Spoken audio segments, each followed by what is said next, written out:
Hello girls, I'm Diksha Upadhyay and as you know very well that I'm your computer teacher.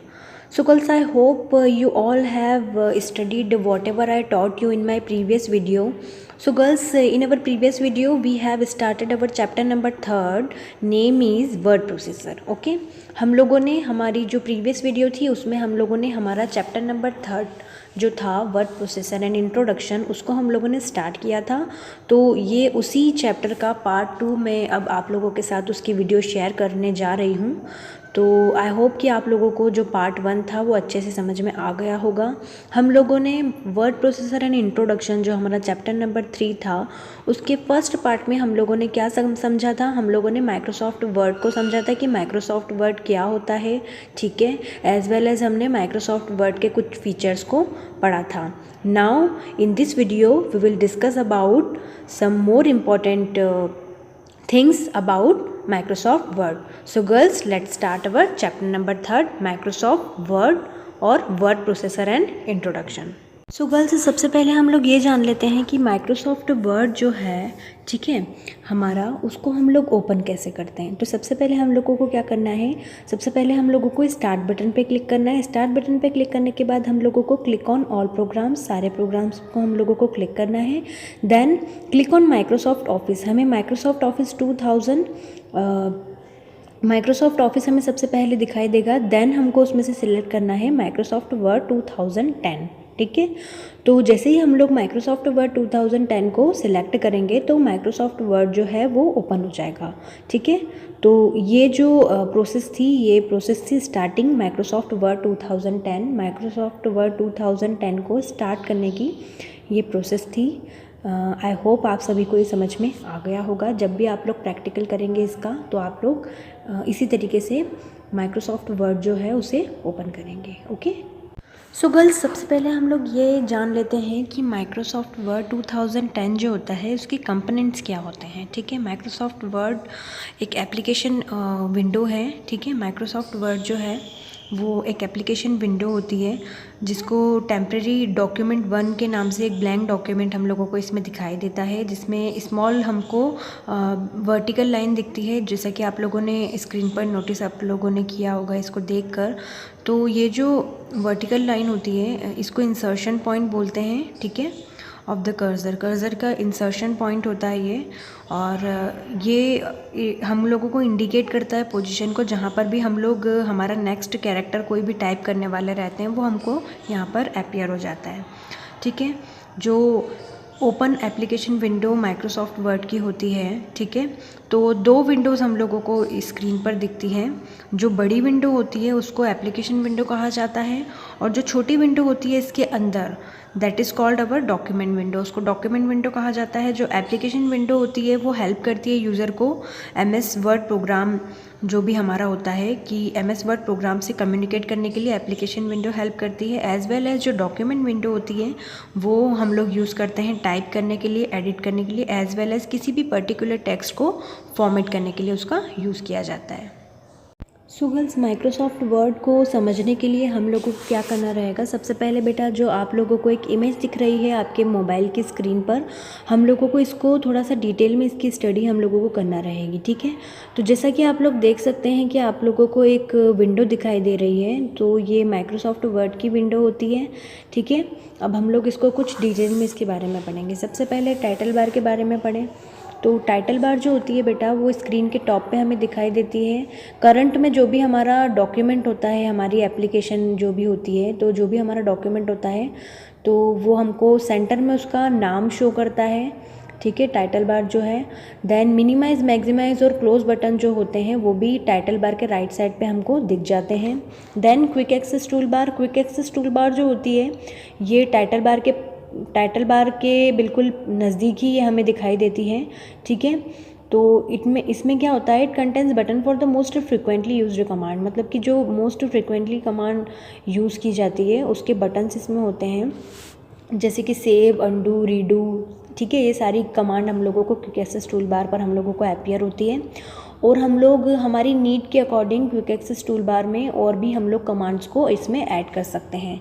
Then backstage view जो होती है ये हम लोगों का जो भी डॉक्यूमेंट होता है वर्ड में उसकी सेंट्रल लोकेशन को ये मैनेज करती है backstage view, as well as ये हमको डॉक्यूमेंट को क्रिएट करना, सेव करना, ओपन करना, प्रिंट करना, शेयर करना डॉक्यूमेंट को, और भी बहुत सारे टास्क हम लोगों को करने के लिए हमारी हेल्प करती है। देन रिबन जो होती है वो टाइटल बार के बिल्कुल पास में ही ये हमको दिखाई देगी, और रिबन्स में बहुत सारी हमको टैब्स दिखाई देती है, जैसे कि file, home, insert, page layout, ठीक है, ये सारी टैब्स हम लोगों को दिखाई देंगी। और इसमें जो ईच टैब जो होती है उसको ग्रुप्स में डिवाइड किया जाता है, और ईच ग्रुप जो होता है इसका एक सेट होता है रिलेटेड कमांड का, ठीक है। देन फाइल टैब जो होती है इसने जैसे अभी हम लोग बात कर रहे हैं माइक्रोसॉफ्ट वर्ड 2010 की, ठीक है, तो जो माइक्रोसॉफ्ट वर्ड 2007 था उसमें ऑफिस बटन का यूज़ किया जाता था, तो फाइल टैब जो है उसने ऑफिस बटन को रिप्लेस किया है, ठीक है। तो फाइल टैब पर हम लोग जैसे ही क्लिक करते हैं तो हम लोग नई फाइल को ओपन कर सकते हैं, ठीक है, न्यू फाइल को हम लोग क्रिएट कर सकते हैं, और जो हमारी एग्जिस्टिंग फाइल होती है उसको हम लोग ओपन कर सकते हैं, सेव कर सकते हैं, फाइल को प्रिंट कर सकते हैं, और भी अदर टास्क हम लोग इसमें परफॉर्म कर सकते हैं। देन वर्किंग एरिया जैसा कि हम लोगों को दिख रहा है इमेज में, वर्किंग एरिया वो होता है, ये लार्ज एरिया होता है जहाँ पर आप लोग टाइप कर सकते हैं, एडिट कर सकते हैं, और टेक्स्ट को फॉर्मेट कर सकते हैं। देन रूलर जो होता है बेटा, ये हॉरिजेंटल रूलर जो होती है ये हमारा जो भी डॉक्यूमेंट का पेज होता है उसको ये मेज़र करती है, ठीक है। तो हॉरिजेंटल रूलर जो होती है वो हमारे डॉक्यूमेंट पेज की विड्थ को मेज़र करती है, एज वेल एज़ जो वर्टिकल रूलर होती है वो हमारे वर्किंग एरिया जो होता है उसकी हाइट को मेज़र करती है, ठीक है।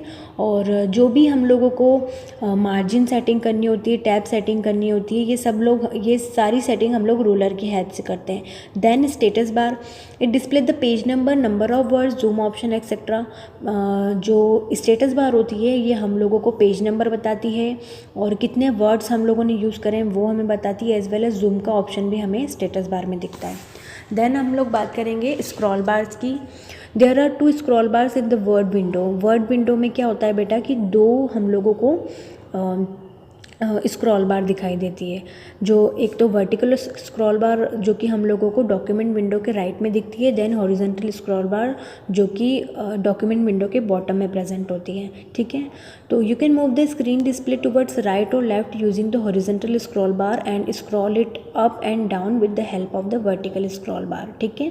आप लोग अपनी जो भी स्क्रीन का डिस्प्ले होता है उसको आप लोग ईजिली मूव कर सकते हैं हॉरिजॉन्टल स्क्रॉल बार की हेल्प से, और आप लोग इसको लेफ़्ट में मतलब लेफ़्ट और राइट जो भी आप लोगों को लगे वहाँ पर आप इसको मूव कर सकते हैं, ओके। एज वेल एज आप लोग अप और डाउन भी इसको कर सकते हैं with the help of vertical scroll बार की हेल्प से आप लोग इसको अप एंड डाउन भी कर सकते हैं।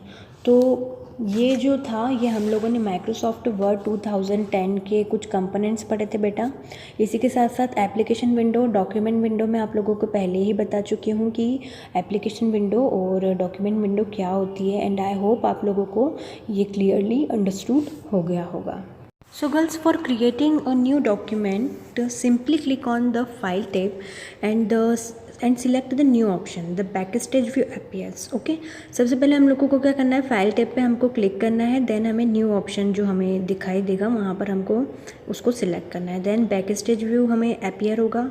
देन हम लोगों को क्या करना है, ब्लैंक डॉक्यूमेंट को सिलेक्ट करना है, option from the available template section and click on the create button, ठीक है। हम लोगों को ब्लैंक डॉक्यूमेंट दिखाई देगा अवेलेबल टेम्पलेट्स में से, उसको हम लोगों को उस सेक्शन में से सिलेक्ट करना है, देन हमें क्रिएट बटन पर क्लिक करना है। तो जैसे ही हम लोग ये प्रोसेस करेंगे एक न्यू डॉक्यूमेंट हम लोगों को अपीयर हो जाएगा। तो ये प्रोसेस थी एक ब्लैंक डॉक्यूमेंट को क्रिएट करने की, okay. So girls, now we will discuss about entering text in a document, कि हम लोग एक डॉक्यूमेंट में टेक्स्ट को किस तरीके से इंटर करते हैं। तो सबसे पहले हमको क्या करना है, once the new document is open you can start typing in the document using the keyboard. जैसे ही आप लोग किसी भी डॉक्यूमेंट को एक बार ओपन करते हैं ना, तो आप लोग उसमें टाइपिंग को स्टार्ट कर सकते हैं कीबोर्ड का यूज़ करके। देन जब भी आप लोग टाइप करें तो आप लोगों को इंटर की को प्रेस नहीं करना है, ठीक है। When you reach the end of the line, जब तक आप लोग लाइन के एंड तक नहीं पहुंचते हैं तब तक आपको इंटर नहीं करना होता है, ठीक है। आप लोगों को क्या करना रहता है कि टेक्स्ट को आप लोगों को टाइपिंग करते रहना है। देन आप लोगों को क्या करना है कि ऑटोमेटिकली जैसे ही आपकी लाइन फिनिश्ड होगी ना, तो क्या होगा कि you will find that the cursor automatically get shifted to the next line. आप लोग ये नोटिस करेंगे कि जैसे ही आप लोग टाइप करेंगे तो ऑटोमेटिकली आप लोग नेक्स्ट लाइन तक पहुंच जाएंगे, ठीक है। और ये जो प्रोसेस होती है, ये जो फीचर होता है वर्ड का, इसे हम लोग वर्ड रैप कहते हैं, ठीक है। To start a new paragraph simply press the enter key. और जैसे ही अगर आप लोगों को जैसे कि इमेज में दिख रहा है कि हम लोगों ने एक लाइन लिखी, देन हम लोगों ने नेक्स्ट 2 लाइन लिखी, ठीक है। तो अगर आप लोगों को एक नए पैराग्राफ को स्टार्ट करना है, जैसे कि हम लोग हमारी कॉपी में लिखते हैं, ठीक है, तो अगर आप लोगों को न्यू पैराग्राफ को स्टार्ट करना है तो आप लोगों को कुछ भी करने की नीड नहीं है, सिंपली आप लोगों को इंटर की का यूज़ करना है। जैसे ही आप लोग इंटर की का यूज़ करेंगे तो नेक्स्ट पैराग्राफ आपका स्टार्ट हो जाएगा। So girls, now we will study about selecting text in a document. मतलब हमको अगर हमारे डॉक्यूमेंट में किसी भी टेक्स्ट को सिलेक्ट करना रहता है तो उसकी क्या प्रोसेस होती है, ठीक है, उसकी क्या स्टेप्स होती है। तो देखो, सबसे पहले हम लोगों को कुछ भी परफॉर्म करना रहे, हमारे टेक्स्ट में कुछ भी परफॉर्म करने के लिए, जैसे हम लोगों को किसी भी टेक्स्ट में कॉपी करना हुआ, मूव करना हुआ, डिलीट करना हुआ या फिर फॉर्मेट करना हुआ, तो हम लोगों को टेक्स्ट की ज़रूरत रहेगी, ठीक है। टेक्स्ट यदि हम लोग कुछ लिखेंगे, कुछ टेक्स्ट लिखेंगे हम लोग, तभी तो हम लोग उसमें कॉपी करेंगे, मूव करेंगे, डिलीट करेंगे या फिर फॉर्मेट करेंगे, है ना। तो टू सिलेक्ट द टेक्स्ट को सिलेक्ट करने के लिए सबसे पहले बहुत ही सिंपल वे होता है बेटा इसका। क्या करना है आपको कि जो भी हमारा कर्सर होता है ना, उसको हम लोगों को उस टेक्स्ट के वहाँ पर प्लेस करना है, उस टेक्स्ट पर रखना है जो भी हम लोगों को सिलेक्ट करना है। कैसे करेंगे हम? जो हमारे माउस का लेफ़्ट बटन होता है उसको हम लोगों को होल्ड करना है और तब तक ड्रैग करना है, उस टेक्स्ट तक ड्रैग करना है जितने टेक्स्ट को हम लोगों को सिलेक्ट करना है। जैसे ही हम लोग ड्रैग करेंगे, जितना मतलब जहाँ तक हम लोग उसको ड्रैग करेंगे माउस को, वो जो पोर्शन होगा वो सिलेक्ट हो जाएगा। देन जितना पोर्शन हम लोगों को सिलेक्ट करना है, सिलेक्ट करने के बाद हम लोग माउस के बटन को रिलीज़ कर देंगे, छोड़ देंगे, तो जो सिलेक्टेड टेक्स्ट जो होगा ना, जो भी हम लोगों को सिलेक्ट करना था टेक्स्ट, वो हमको हाईलाइटेड दिखेगा, जैसा कि आप लोगों को पिक्चर में दिख रहा है। So that is the process of selecting text in a document, okay. So girls, I hope you all understand whatever I taught you in this video, and I hope you all repeat this all at your home. And now we will meet in our next video, and in our next video we will learn the rest from our chapter number 3, which name is word processor. Okay, word processor and introduction के बारे में हम लोग, हमारा जो next video होगा उसमें हम लोग और चीज़ें पढ़ने वाले हैं, ठीक है। तो till then keep watching my videos and take care of yourself as well as stay home and stay safe.